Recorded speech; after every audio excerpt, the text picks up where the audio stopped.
Assalamu Walaikum. Hello friends, how are you? Welcome back to my another video. In this video, I am going to show you how to insert 2D chart in Apple Keynote. Let's get started. At first, open your Chrome browser, then open your Apple Keynote software. Now and then here you can see here are many menu. Now go to the chart menu and here are 2D. These chart are already 2D. Now you can choose any one. Now choose this chart.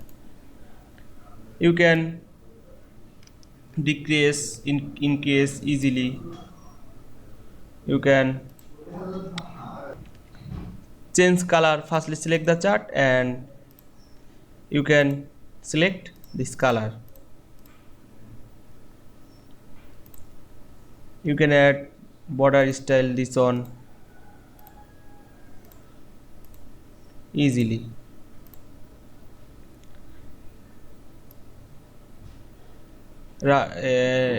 Change rounded corners etc.